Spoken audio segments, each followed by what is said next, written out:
सावंतवाडी तालुक्यातील मळेवाड पंचक्रोशी हायस्कूल येथे विद्यार्थ्यांमध्ये पारंपरिक आहाराबाबत जागरूकता निर्माण करण्यासाठी आणि कोकणातील रानभाज्यांचे महत्त्व पटवून देण्यासाठी एक स्तुत्य उपक्रम राबवण्यात आलाय।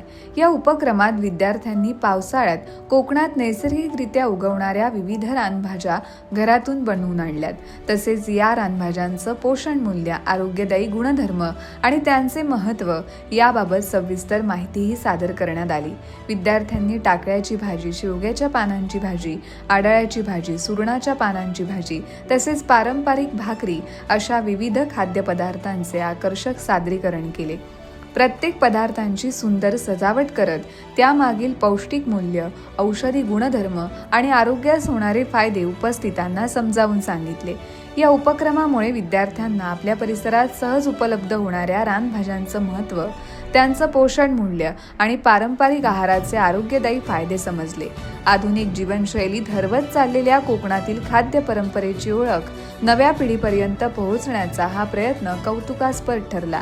या कार्यक्रमाला मळेवाड गावचे सरपंच हेमंत मराठे, मळेवाड पंचक्रोशी हायस्कूलचे मुख्याध्यापक तानाजी साळसकर तसेच शिक्षक, शिक्षकेतर कर्मचारी आणि विद्यार्थी उपस्थित होते। यावेळी विद्यार्थ्यांनी केलेल्या सादरीकरणाचे परीक्षण करून उत्कृष्ट सादरीकरण करणाऱ्या विद्यार्थ्यांना क्रमांक देत त्यांचा गौरव करण्यात आला। नमस्कार, मी शिवमणेश शिककर। नमस्कार, मी अग्रणी जगदंबे। आम्ही या रानभाज्या, आमच्या गटाचे नाव श्री देवगेसोबा आहे। आम्ही या रानभाज्या प्रदर्शनासाठी आडाळ्याची भाजी तयार केली आहे। या भाजीची कृती माझा मित्र गणेश कुमार।